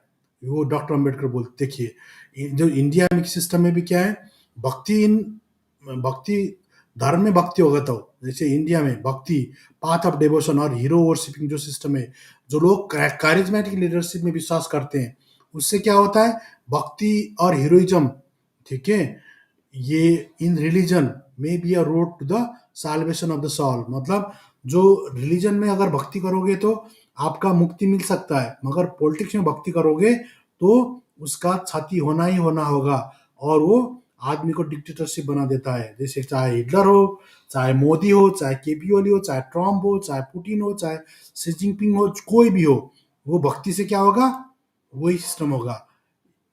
ठीक है, यहाँ देख सकते हैं ये वाला देखिए, अगर भक्ति रखो, यहाँ देखिए ये आदमी क्या कर रहा है, जनेऊ लगा रहा है और यहाँ लिख रहा है केपी ओली जिंदाबाद। इतना तक लोगों को भक्त बना के रखा था पार्टी में, कोई इनसे क्वेश्चन नहीं करता, अगर क्वेश्चन करेगा तो ये पार्टी से निकाल देता है। पूर्व राष्ट्रपति इनको डिस्प्लेस करने के लिए अभी इन लोगों का महाधिवेशन हुआ था, विधान महाधिवेशन शायद, उनके लिए वो इनको टक्कर दे रही थी, मगर उसको साधारण सदस्यता से भी उसको निकाल दिया। ये इतना भक्त बना के लोगों को रखता था, और खुद का अगेंस्ट में ये सुन नहीं सकता था, इतना एरोगेंट था। मैंने आपको दिखा दिया, वो जेनजी लोगों को बोलता था, जेनजी लोग आ रहे हैं, आंदोलन कर रहे हैं, ठीक है, वो क्या जेनजी का क्या मागे खाने का भाड़ा है क्या, ऐसे हिसाब से बात करता था। वो बिल्कुल डिक्टेटरशिप हो गया था, क्योंकि उसका पार्टी के अंदर हीरो वर्शिपिंग था, उसको कैरिज्मेटिक लीडरशिप वाला मानते थे, और उसको जैसे आप मोदी को या शी जिनपिंग या पुतिन ने जब ये जैसे 70 वर्ष का कैप निकाल दिया, ठीक है, वो कोई 75 साल का कैप निकाल दे, ये भी इनका भी जो लिमिटेशन है, शायद 72 वर्ष था क्या जो कैप था, अल्टीमेट इतना उम्र से उसको रिटायर लेना होगा, उस उम्र को कैप का भी उनको अभी का ये 1 महीना पहले ही निकाल दिया था। इतना तानाशाही आदमी था, इसीलिए उसका वो नाम सुनने का बिल्कुल आदत नहीं था दोस्तों। और डॉक्टर अंबेडकर का फर्स्ट जो है और एक और जो मेंटेनेंस ऑफ डेमोक्रेसी में खतरनाक चीज जो मानते थे कि कॉन्स्टिट्यूशनल मेथड को लागू करना पड़ेगा। और कॉन्स्टिट्यूशनल मेथड भी क्या होना पड़ेगा, social and economic plane economic objective को कम करने के लिए कॉन्स्टिट्यूशनल मेथड को लागू करना पड़ेगा। अगर नहीं करोगे तो अनकॉन्स्टिट्यूशनल मेथड लोगों को अपनाएंगे। वो अनकॉन्स्टिट्यूशनल मेथड क्या होगा, ग्रामर ऑफ एनार्की होगा। एनार्किज्म के रास्ते पर जाएंगे। नेपाल में अभी जनजी आंदोलन जो हुआ यही एनार्किज्म के अंदर चला गया, क्योंकि वो केपी ओली कॉन्स्टिट्यूशनल मेथड को लात मारने लगा, धोती लगाने लगा। तो इसीलिए क्या हुआ, लोगों को संविधान के ऊपर भरोसा उड़ गया। संविधान तो है मगर आप देख सकते हो, मैं आप एक वीडियो दिखा दिया, उस वो सामाजिक न्याय के विरुद्ध इतना घटिया तरीके से वो बात करता था, तो इसका संविधान के प्रति क्या लगा होगा। और होते होते देखिए ये चीज, और संविधान क्या बोलता है, धर्मनिरपेक्षता का बात करता है, मगर ये आदमी क्या कर रहा है देखिए। अब ये मैं जो ये चीज को मैं ये पॉइंट नंबर 5 जो है उसी से मैं जोड़ के बात करूंगा दोस्तों। जैसे पॉइंट नंबर 5 जो है, यहाँ देखिए हमारा पॉइंट नंबर 5 क्या है, सोशल इकोनॉमिक प्लेन, ये तो बात हो गया, ठीक है। जैसे इसमें क्या है, सोशल इकोनॉमिक प्लेन में इसमें क्या है, केपी ओली का, मैं इसको थोड़ा मैं इसको बात करके वहां जाऊंगा, ठीक है। सोशल इकोनॉमिक प्लेन में क्या केपी ओली ने असमानता को खत्म किया, नहीं किया।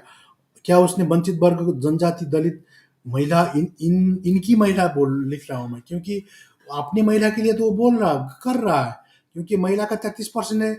उसमें क्या है कि रिजर्वेशन विथ इन रिजर्वेशन नहीं है, तो ब्राह्मण महिला ही ये जैसे महिला कोटा का पूरा कब्जा करती है अक्सर। इसलिए ये क्या हो, ये वाला हाल था। और यह राजनीतिक सत्ता सिर्फ उच्च वर्ग और उच्च जाति के हाथों में सिमटती रही। तो इसके कारण से क्या हुआ कि ये इनका सब लोगों को ओनरशिप नहीं हुआ।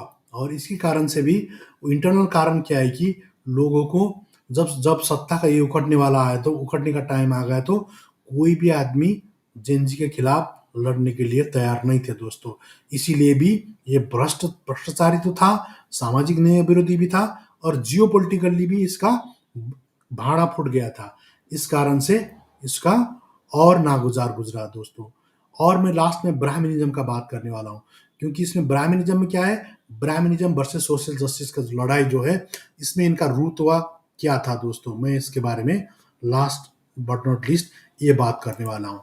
इनका जो मार्क्सवादी बोलते हैं, देखिए कम्युनिस्ट का चिन्ह है इनका, खुद को ये इनका पार्टी का नाम जो यूनाइटेड मार्क्सिस्ट एंड लेनिनिस्ट है, मतलब एकीकृत मार्क्सिज्म एंड लेनिनिज्म का बात करते हैं, ठीक है। मगर ये भाजपा बाद में चला गया था। क्यों चला गया था, देखिए इनका बजट का कंडीशन देखिए।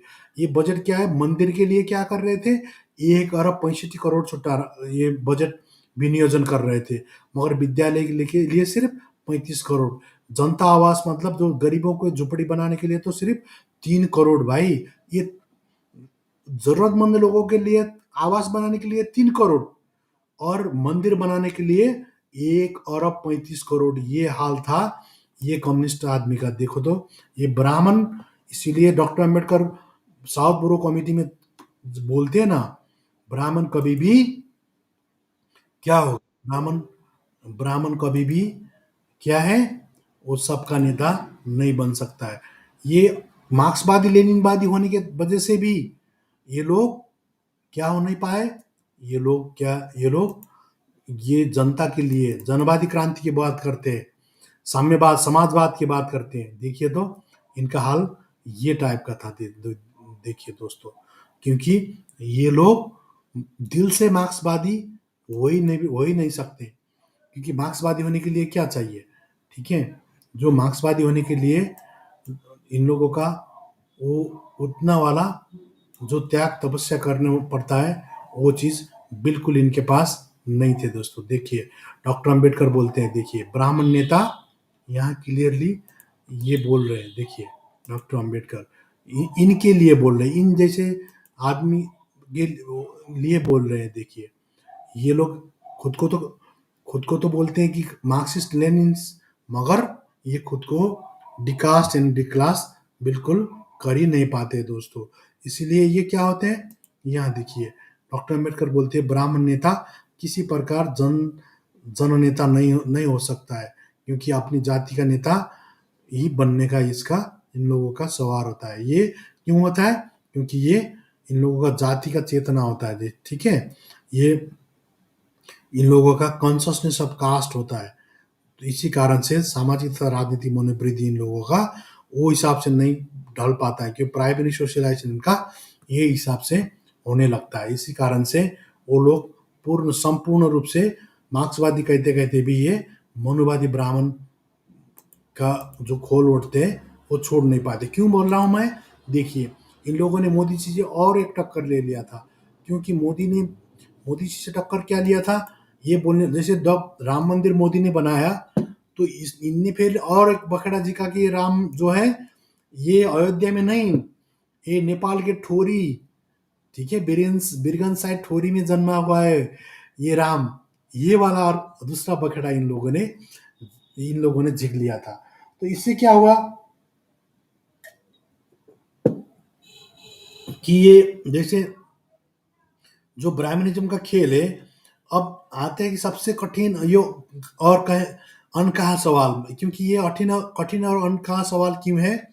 क्योंकि ये इसमें इन्होंने एक नंबर में जो इसके अंदर के एक नंबर बोल रहा हूँ, ठीक है, ब्राह्मणिज्म एंड सोशलिज्म के अंदर इन्होंने मोदी जी से डायरेक्ट टक्कर इसमें भी लिया कि राम मंदिर, राम इंडिया का नहीं नेपाल का है।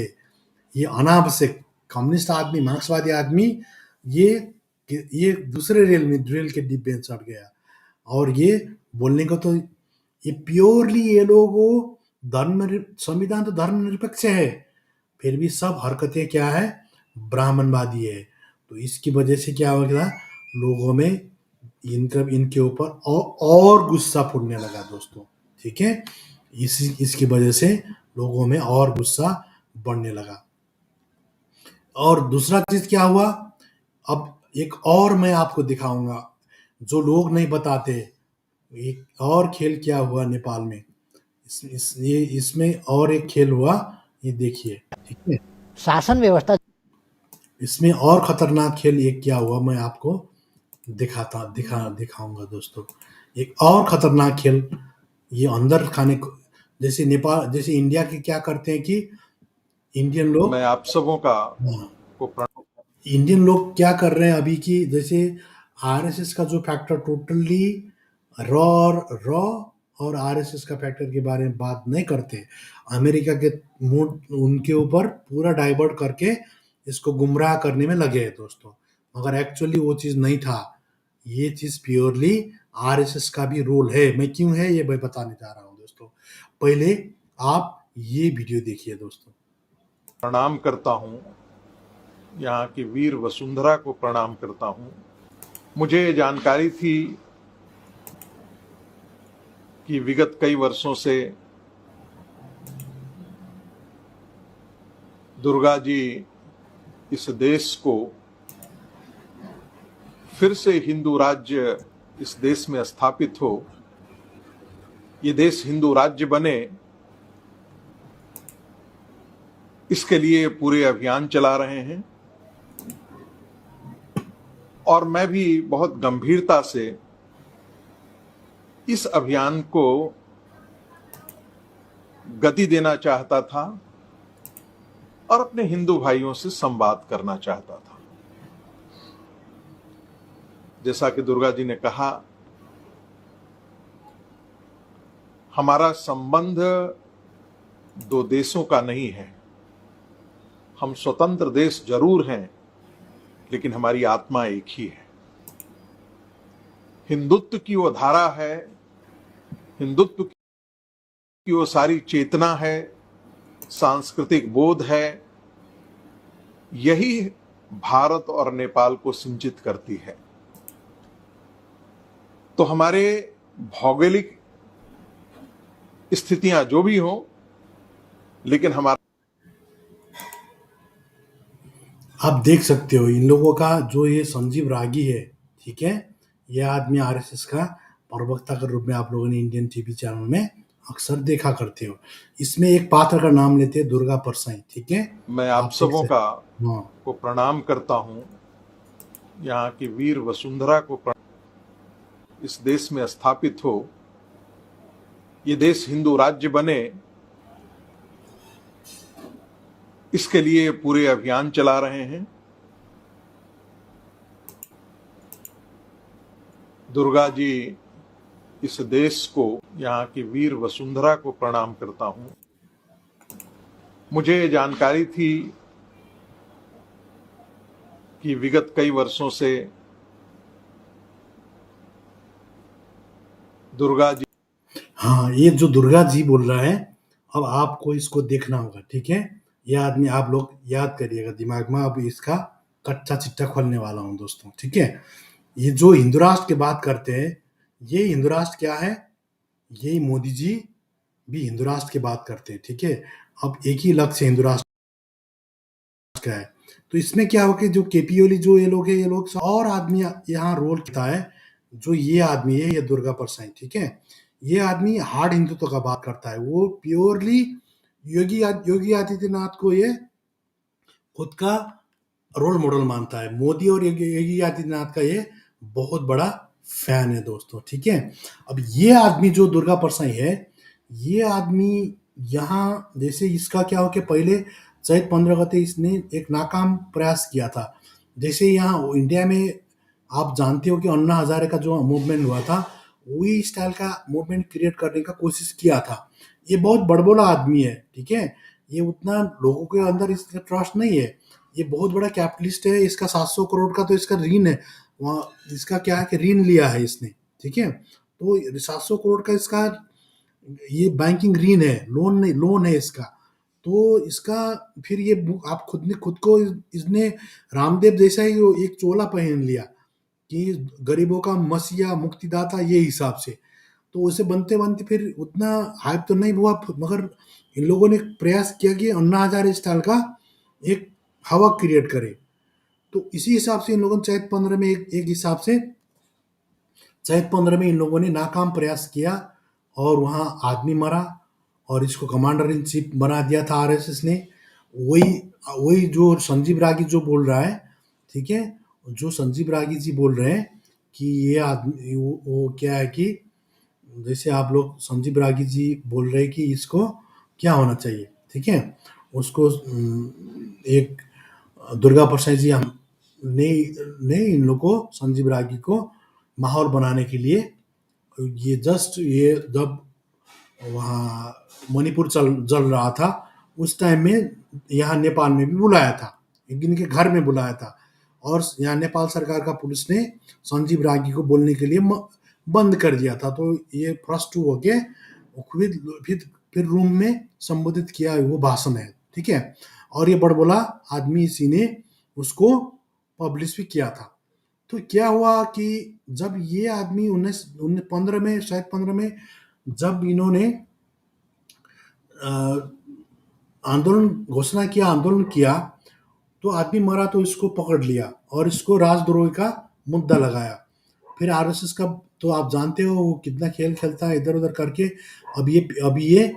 अभी ये जैसे कि जमानत में है, तो शायद जमानत में भी यही घटना के लिए उसको बुलाया होगा। क्यों बोल रहा हूँ, क्यों ऐसा बोल रहा हूँ, देखिए उसके बोलने का कारण क्या है। देखिए इसके बोलने का कारण एक्चुअली क्या है कि आप लोग देख सकते हो कि जैसे यहाँ ये नेपाल का प्रधान सेनापति है और ये दुर्गा परसाई है। ये क्या बोल रहा है दुर्गा परसाई, देखिए, सम्मान्य प्रधान सेनापति जी नमस्कार। अंतरिम सरकार का नेतृत्व और जिम्मा देने विषय में सर्वप्रथम आपने हमको विश्वास किया था, सर्वप्रथम हामीलाई विश्वास गरी आह्वान गर्नुभएकोमा, मतलब अंतरिम सरकार बनाने के लिए ये जो सैनिक का चीफ है फर्स्ट में इसको आह्वान किया था। इसका कहने का मतलब यही है, ठीक है? ये तो आपने मुझे सेनापति जीव, आपने मुझे प्रधानमंत्री के लिए ऑफर किया था इसके लिए आपको हार्दिक आभार व्यक्त करता हूँ। और आज हम काँध में हाम्रो काँधमा केवल सर्वहारा वर्ग भुइँ मान्छे, या आप ये खुद को सो कॉल्ड सर्वहारा वर्ग, ओके, और भुइँ मान्छेका उत्पीडित वर्ग का एकदम मसीहा ठान्था है, ये सेभियर मान्छ है, ठीक है? पीडाहरू मात्र होइन, लघुवित्त बैंक और सहकारीबाट पीडित कालो सूचीमा परेका नागरिक, रोजगारका लागि विदेश बाध्य भएका युवा तथा आजीवन आवाजविहीन जनताका आशा, भरोसा र भविष्यको जिम्मेवारी छ। मतलब इसका कहने का मतलब है कि अभी मैं इसके लिए तैयार नहीं हूँ, क्योंकि मेरे पास बहुत बड़ा जिम्मेदारी है। जैसे जो सर्वहारा वर्ग है, भुइँ मान्छे लोग है, ठीक है? जो भुइँ का आदमी है, वैदेशिक रोजगार में गया आदमी है, ठीक है? और बैंक का ऋण से पीड़ित, सहकारी पीड़ित, खुद बैंक का 700 करोड़ डकार रहा है। जैसे आप एक कहना है ना, सौ चूहा खा के बिल्ली चली हज करने जैसा, ये सब डकार के बोल रहा है कि मैं बैंक, सहकारी पीड़ित सबके मसीहा के रूप में मैं लघु वित्त के इनसे भी जिम्मेदारी मेरा है, इसलिए मैं अभी प्रधानमंत्री स्वीकारने के लिए तैयार नहीं हूँ। ये इसका आशय है। ये मैं ले रहा हूँ जनआस्था। देखिए ये जनआस्था नामक पत्रिका है, इसमें प्रधानमंत्री नदेखाइएको, दुर्गा प्रधानमंत्री नखाएको, मतलब जो इनका ऑफर तो किया था इसने, यहाँ भी लिखा है, ओके, आंतरिक सरकार का नेतृत्व और जिम्मेदारी देने विषय में सर्वप्रथम आपने हमको विश्वास किया, इसके लिए हम आभार आपको व्यक्त करते हैं। ये मतलब प्रधान सेनापति ने फर्स्ट में इसको प्रधानमंत्री बनने के लिए ऑफर किया था। ये वाला जनवास्ता में बकायदा नेशनल ये हम आपको इंग्लिश में भी दिखा देंगे, ठीक है? ये वाला ये ओके, इंग्लिश में तो नहीं है, ठीक है? ये वाला न्यूज़ ये जनआस्था में आया है। ये इसमें क्लियर कट लिखा है, देखिए, ये जेनजी आंदोलन के क्रम में घुसपैठ करने के विध्वंस मत, ये वाला भी वही लिख रहा है। जो पत्रकार जी क्लियरली लिख रहे हैं। ये वाला न्यूज़ इंग्लिश में होता तो और मजा आता है।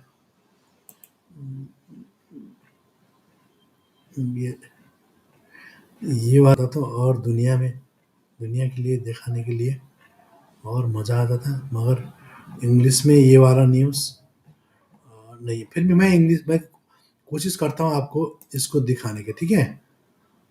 ये वाला, इसमें क्या लिखा है कि जेनजी आंदोलन के क्रम में घुसपैठ करके विध्वंस मचाने का आरोप लगा हुआ दुर्गा परसाई अंतिम सरकार के नेतृत्व सबसे पहले सेना द्वारा खुद को किया हुआ दावी करता है, और आज सामाजिक संजाल मार्फत प्रधान सेनापति अशोक राज सिंहदेल संबोधन कर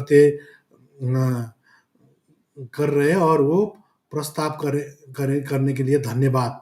मतलब प्रधान सेनापति जो है अशोक राज सिंहदेल जी, उन्होंने उसको जो ऑफर किया था, इसके लिए प्रधान सेनापति जी का बहुत आभार व्यक्त करता हूँ, ये हिसाब से वो बोल रहा है।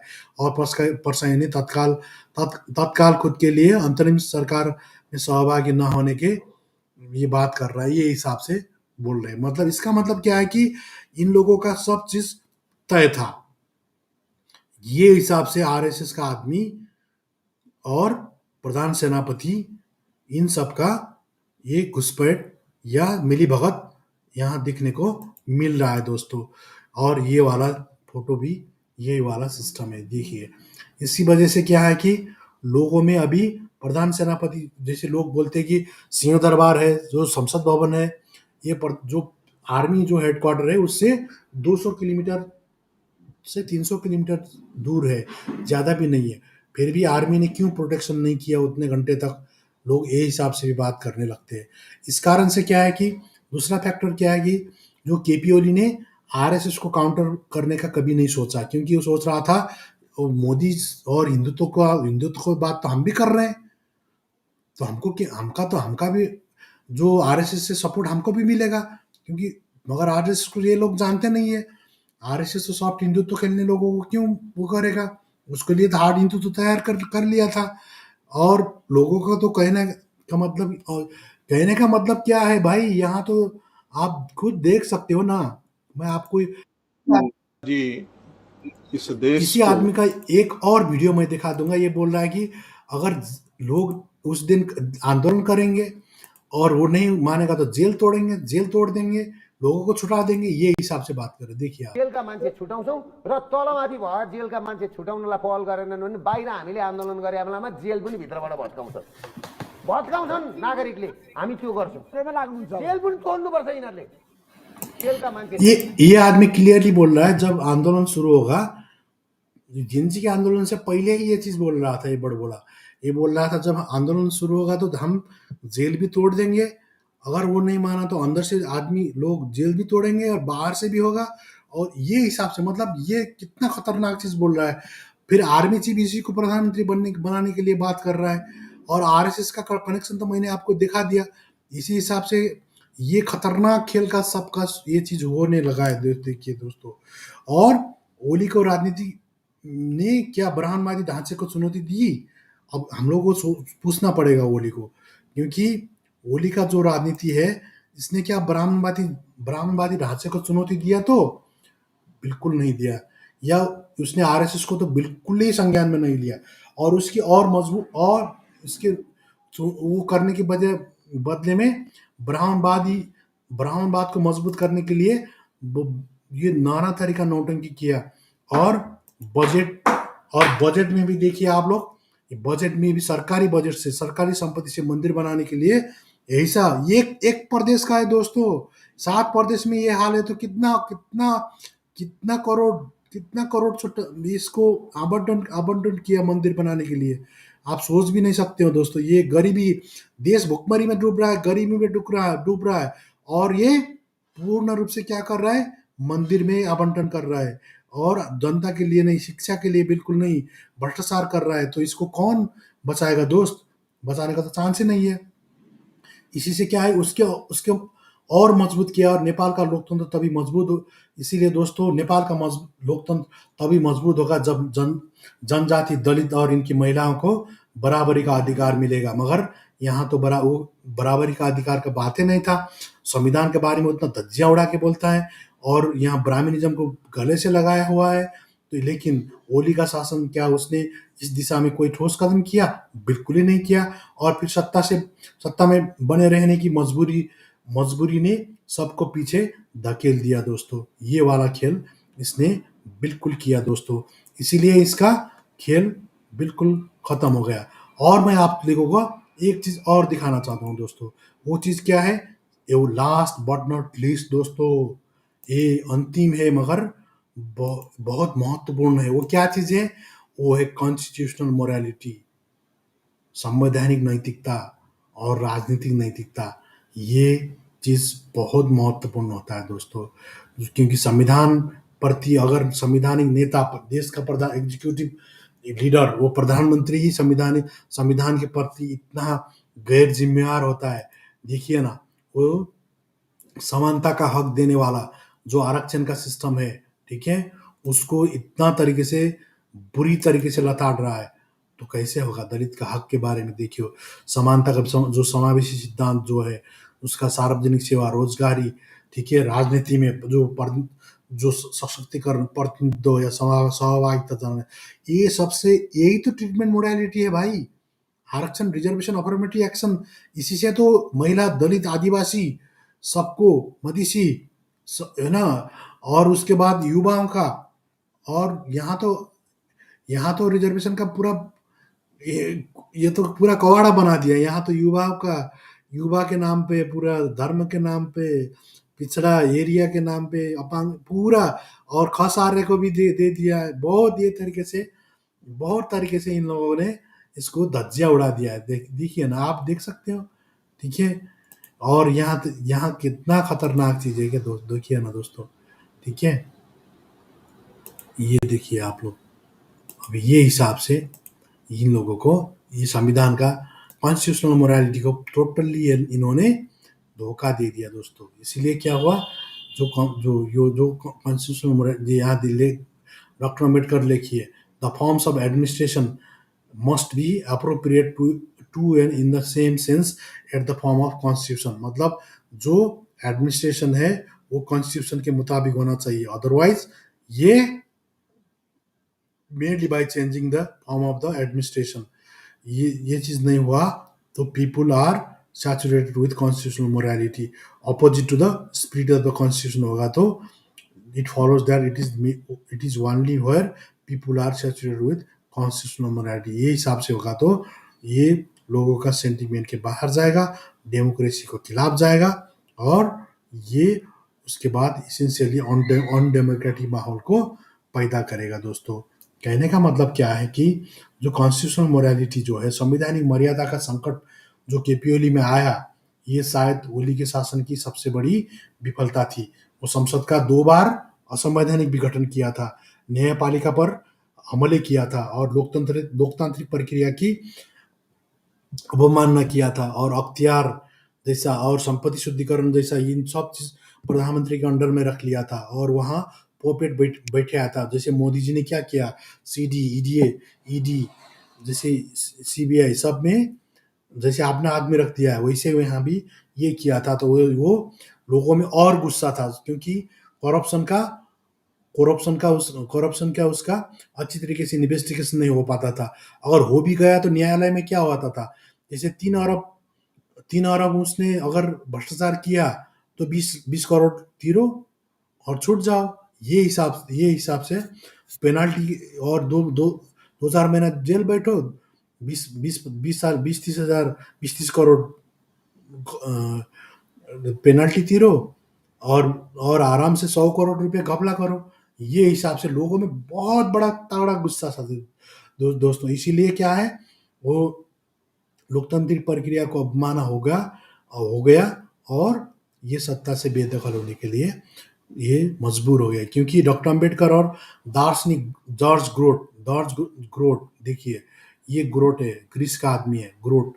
ये क्या बोलते हैं, इन लोगों का कहना क्या है, ये लोग बनती संवैधानिक नैतिकता ही लोकतंत्र की असली आत्मा है। क्योंकि लेकिन ओली ने क्या किया, ओली ने शासक ने संवैधानिक नैतिकता को ताक पर रख दिया। और मेरा सवाल आप लोगों से ये है कि क्या नेपाल में लोकतंत्र बचाने की सबसे बड़ी चुनौती संवैधानिक नैतिकता की कमी है कि नहीं है? क्योंकि ये संवैधानिक नैतिकता अगर बाद में सुशीला सरकार में भी नहीं हुआ, जो अभी नया बना हुआ सरकार है, ये नया बना हुआ सरकार भी अगर संवैधानिक नैतिकता को ताक पे रख गया और ये अगर संवैधानिक नैतिकता और नेपाल के जनता के प्रति उत्तरदायी नहीं होके बाहरी शक्ति जो है उनसे अगर उत्तरदायी हुआ। और इनका भी एक वीडियो है, मैं आपको दिखाना चाहता हूं दोस्तों, ठीक है? इनका जो वीडियो है ये भी आप लोग देखिए।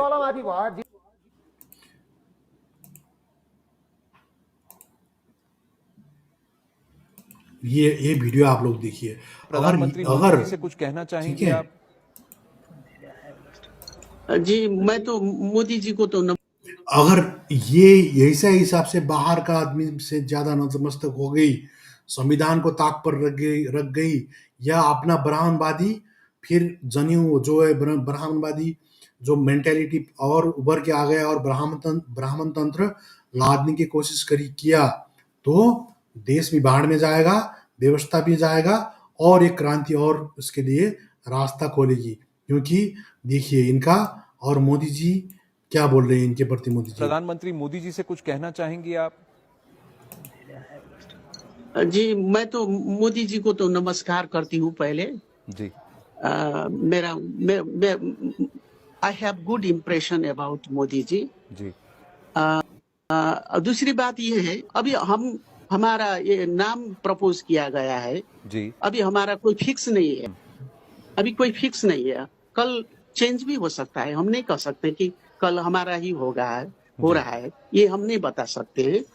आई am very much impressed with Indian leaders. I have when I was there, जब मैं वहां पर थी जी। तो शरद जी तो हमारे भाई की तरह थे, अभी तो ये दुनिया में नहीं रहे जी। और मोहन जी अब भी हैं। मोहन जी ये लोग इनसे बहुत अच्छा रिश्ता है। बहुत सारे लोग हैं वहाँ पर, फ्रेंड्स हैं। हम लोग अपना ही भाई बहन की तरह हम लोग उनको मानते हैं। वो यहाँ आते हैं तो हम लोग से मिलते हैं, बातचीत होती है। हम लोग भी जब जाते हैं तो, और मेरे हस्बैंड जो है तो वो तो बहुत सारे दिन वहीं पर रहे हैं, भारत जी में ही रहे हैं। जी बहुत सारे दोस्त हैं वहाँ पे उनका, जी बहुत सारा दोस्त है, मिलना जुलना होता ही रहता है।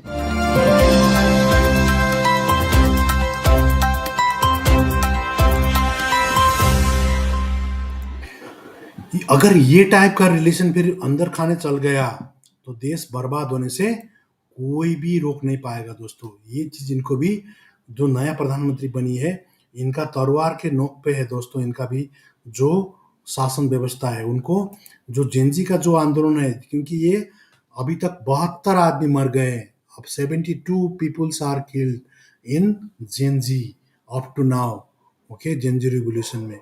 इस कारण से इसको अगर इसकी इसको अगर ऑनर सम्मान करने की बजाय और इसको जिसके भावना के अनुरूप चलने के बजाय फिर इनके अंदर भी ब्राह्मणवाद मर्डर आ गया, तब तो फिर अब जो क्रांति होगा वो ब्राह्मणवाद को भी ये उसके भी आगे जाके लड़ाई होगा। तो इसीलिए हम चाहते हैं कि लोकतंत्र जिंदा रहे, और लोकतंत्र ही सबसे अब के दिन में लोकतंत्र नहीं रहा तो बर्बाद हो जाएगा दोस्तों। इसीलिए दोस्तों, अंत में कहना चाहता हूँ, दो दोस्त इस बहस में साफ है कि ओली की असफलता सिर्फ उनकी व्यक्तिगत गलतियां नहीं है दोस्तों, ये नेपाल की राजनीतिक संस्कृति की भी समस्या है, ये भ्रष्टाचार की भी जड़ें हैं, ये संवैधानिक नैतिकता की कमी है, और सामाजिक न्याय की अधूरी लड़ाई है। इसलिए आज का सवाल ये है कि अगर ओली सर असफल हुए तो क्या भविष्य का कोई भी नेता सफल हो पाएगा? ये बहुत, क्योंकि ये जो केपी ओली जैसे असफल हुए, ऐसे हिसाब से वही चीज को कंटिन्यू करेंगे तो क्या प्रधानमंत्री ये मोदी जी से कुछ ये कहना चाहेंगे आप? तो भविष्य का जो ये वाला जो नया मंत्रिमंडल है, नया सरकार, सुशीला सरकार है, ये भी क्या टिक पाएगा दोस्तों? ये सोचने वाला चीज है। इसे हम लोकतंत्र को बचाने के लिए नई राजनीति और नए नैतिक मूल्यों की जरूरत है दोस्तों, जरूरत है कि नहीं है? इसलिए हमारा ये राय तो अपने आपने सुना दोस्तों। अब हम जानना चाहते हैं कि आपका राय क्या है दोस्तों इस लाइव डिबेट में। आप लाइव इसमें चैट करिए दोस्तों, और ठीक है, और अपना राय क्या है वो आप रख सकते हो दोस्तों। और ओली की विफलता सिर्फ उनकी थी या नेपाल के पूरे राजनीतिक ढांचे का है? क्या है, आप क्या सोचते हो वो कमेंट बॉक्स में कमेंट करके लिखिए दोस्तों, ठीक है। अब हम विदा चाहते हैं दोस्तों। हमारा अगर ये ऐसा ही ये वीडियो जो है, इसको अगर अच्छा लगा तो आप हमारा चैनल को सब्सक्राइब करिएगा, लाइक, शेयर और कमेंट करिएगा। इसको भूलना मत दोस्तों, क्योंकि हम सिर्फ राजनीति नहीं बल्कि लोकतंत्र की आत्मा पर सवाल उठाते हैं दोस्तों, जहां विचार विरासत से टकराता है दोस्तों, और यहाँ नया चीज को देखने को मिलता है, और यही हमारा खासियत है दोस्तों। इसलिए आज के जो हमारा लाइव स्ट्रीमिंग के लिए जो आप लोगों ने सुना, इसके लिए धन्यवाद दोस्तों। फिर मिलेंगे अगले हफ्ते अगले लाइव स्ट्रीम के लिए, जो अगले क्रिटिकल डिबेट में फिर मिलेंगे। अभी विदा चाहते हैं दोस्तों, ठीक है। अभी के लिए हम विदा चाहते हैं, और लोकतंत्र जिंदाबाद, धर्मनिरपेक्षता जिंदाबाद दोस्तों। नेपाली जनता या साउथ एशियन जनता सब लोग मिलके ये लड़ाई में लड़े, और क्योंकि अब की ग्लोबलाइजेशन के ज़माने में एक देश स्थिर होकर काम नहीं चलेगा दोस्तों। सब साउथ एशिया स्थिर रहेगा तभी ये सब देश शांति से बैठ पाएंगे, नहीं ये संभव नहीं है, नहीं तो, ठीक है। इसीलिए ब्राह्मणवाद मुर्दाबाद, फौजीवाद मुर्दाबाद, सामंतवाद मुर्दाबाद, जातिवाद मुर्दाबाद, पितृसत्तावाद मुर्दाबाद, और लोकतंत्र और गणतंत्र, धर्मनिरपेक्षता सब जिंदाबाद। हस्त नमस्ते, बाय बाय।